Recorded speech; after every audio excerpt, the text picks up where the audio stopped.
Miami Hurricanes head home to play for a championship. Touchdown, Indiana! Electric! That's what every little kid dreams of. The CFP National Championship, presented by AT&T, kicks off Monday, January 19th at 7:30 p.m.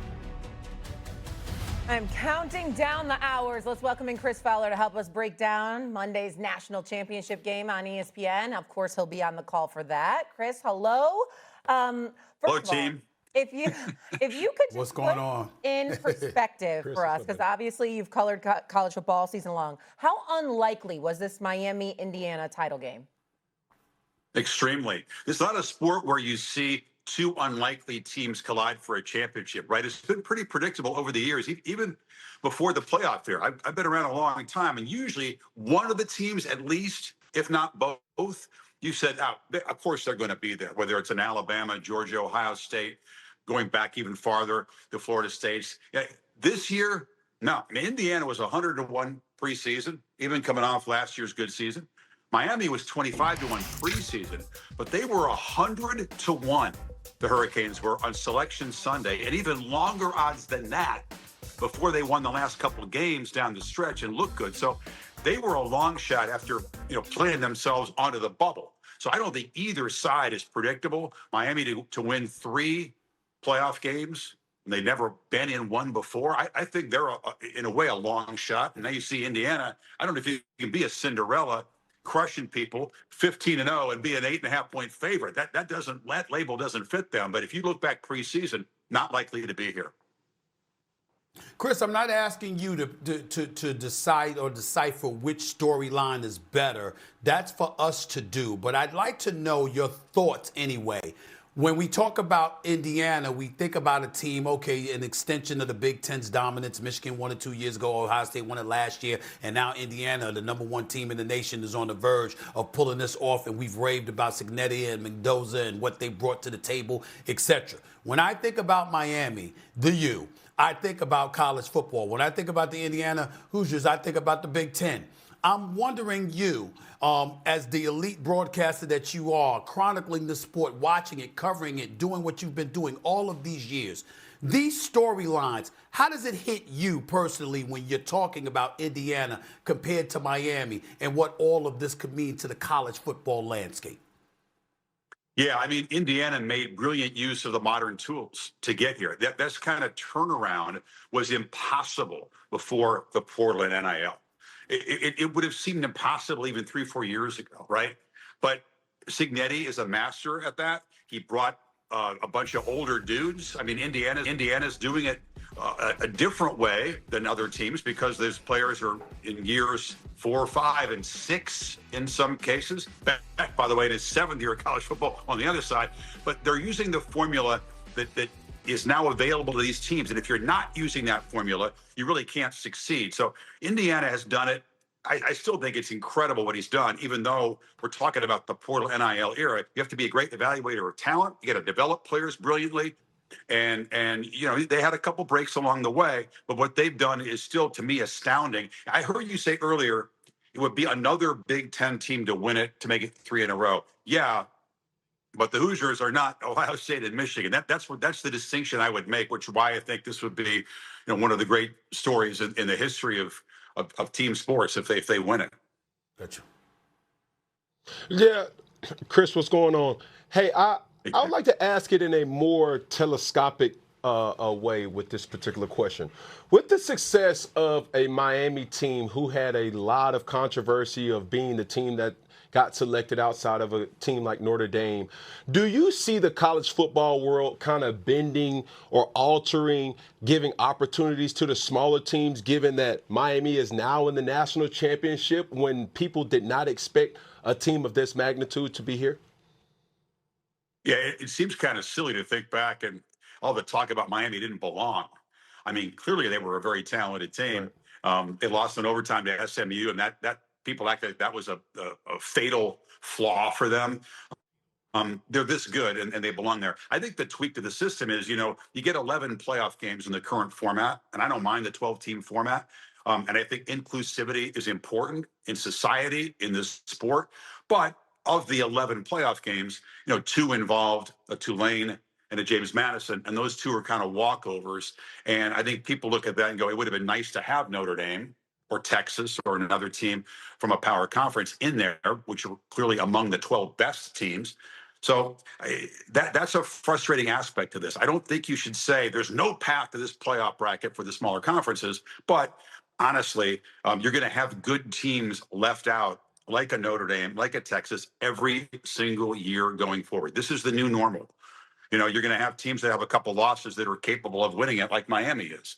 15-0 is not going to be normal. Indiana's going to do something that's never been done, 16-0 in the modern era. The new normal is teams like Miami.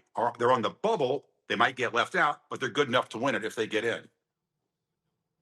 Calling this game, Chris, I'm wondering, as you sit here, how evenly do you see this matchup being? Because I'm looking at Indiana and I'm saying to myself, I watched Miami in the semifinals and I said, you can't afford 10 penalties for 74 yards against Indiana. You can't afford to make some of the mistakes that you made against if you going up against Indiana. Indiana's going to predicate its success off its run and its play action, but I'm looking at an offensive line that's only allowed 11 pressures in just 11 pressures in 2 playoff games. And I'm saying to myself, how are you going to beat these dudes? Do you find yourself, how do you look at this and evaluate these guys going up against one another? Is there a way to beat the Indiana Hoosiers? Because we haven't seen it. No, they don't beat themselves, right? A lot of college football games are lost and not won because teams beat themselves. Miami cannot do that, Stephen A., as you know. They can't have the crazy penalties. They can't have mistakes because Indiana's not going to make any unless Miami can do things to the Hoosiers that haven't been done, unless they can hit and harass Mendoza or make him a little bit confused and run the ball on the Hoosiers and dominate the clock. There's a way to beat Indiana. They're not an unbeatable team. I think what freaks people out when you try to judge this team and pick against this team, and it's why they're getting bet up to an 8.5-point favorite, is they are frighteningly consistent. They just do things that are really high level in all phases and all the important things. Third down, the best. Red zone, hard to stop. Turnovers, they dominate.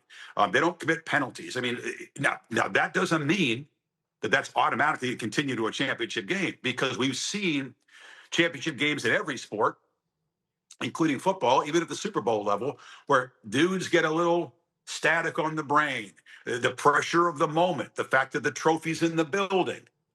Indiana's been immune to all of that so far. But this is the ultimate game. It's a new experience for all of Miami's players, too. And can that consistency hold up under the pressure of a championship game that they're expected to now win in what is a once-in-a-lifetime opportunity for those players on the field? I don't think it's a given. I think it's possible they could have a couple of out-of-character mistakes, but Miami has to be clean. They have no chance, in my opinion, to win this game, making some of the mistakes they made against Ole Miss. Miami does have a little bit of an advantage in the fact that absolutely. they are at home, Chris. You're there in Miami right now. How big of a deal is it that Miami gets to play this game at Hard Rock? It's a home field game. It may not be a home crowd game, Shaz. You know, Indiana tends to travel. They took over Atlanta. I've never seen anything like that. A neutral playoff game. That was insane, that Peach Bowl against Oregon. They dominated the building. They're not going to do that on Miami's home stadium, but they're going to make an impact. And you got Indiana fans buying Miami season tickets just to get in the lottery to try to get game tickets for Monday night. It's kind of a big deal for them. And Miami's fans, I think, will show up and try not to let their building get taken over. But Indiana's going to have a lot of folks in there making noise. And if there's beer flying in the air after the first play, like there was when they had the pick six, that's a bad thing for Miami. You want to keep the crowd into it, keep them believing. I do think that practicing at home and not having to get on a plane, because Miami traveled like 8,000 miles. They paid their dues. 3 long road trips in this playoff. 2 to Texas, 1 to Arizona. Now they go 20 miles away to play. That does help a lot, because they can make use of their own practice facility, their own medical facilities to get those banged up guys healthy. So that is an edge. But I don't think when you get in there Monday night, it's going to feel like a Hurricane home game at all. Right. Yeah. I mean, obviously, we've seen this type of dynamic before. LSU had the ability to play at the Superdome. You've seen UGA play at the Mercedes-Benz Stadium in Atlanta, but those were not the actual stadiums that they kind of played in. Interesting thought, though, and I always, love to kind of hear your interpretation with you covering this sport of college football for so long, obviously being the voice of college football. What is something that people should know that they don't necessarily know from the outskirts? Obviously, you have, a lot of information at your disposal. And for me being the geek of sports, I'm always interested to kind of hear certain things that I didn't necessarily know or should have known as this game gets, ready to kick off. That's a good question, man, because I sit there and try to think of the what ifs, what's not the obvious stuff, because you're right. There's just a mountain of data out there. I could break this game down 1,000 ways. I think what's always interesting to me, though, is kind of what I was saying before. It's the human element, Cam. You've been in that situation, right? You've been in the biggest games in this sport, so you can speak to it way better than I can, but it's the human mind. When you get that static in there and the voice in your head is a little louder, you can't keep it at bay. And how do you perform in those moments? It's a beautiful thing that football is such a collaborative sport. So you can have a couple guys who are losing their mind, but the teammates can pull them back in. And, Malachi Tony fumbles the ball, and there's Fletcher to pick him up. Miami's been spectacular at that. Mendoza has been great at regrouping within a game. So to me, what's most interesting is really the human element of this and how people perform at a championship event. I call tennis, it's simple. Two players on the court. Usually it's decided in the mind. It's not a physical thing. It's somebody gets tight. Somebody's inner voice intrudes. Somebody gets static on the brain and they don't do what they hope to do in those moments. So that to me is the most interesting thing. Who can buffer themselves against that? That's why it's hard to pick against Indiana, because they've been so rock solid. But like I said, this is the ultimate game. And that's what I look for, man.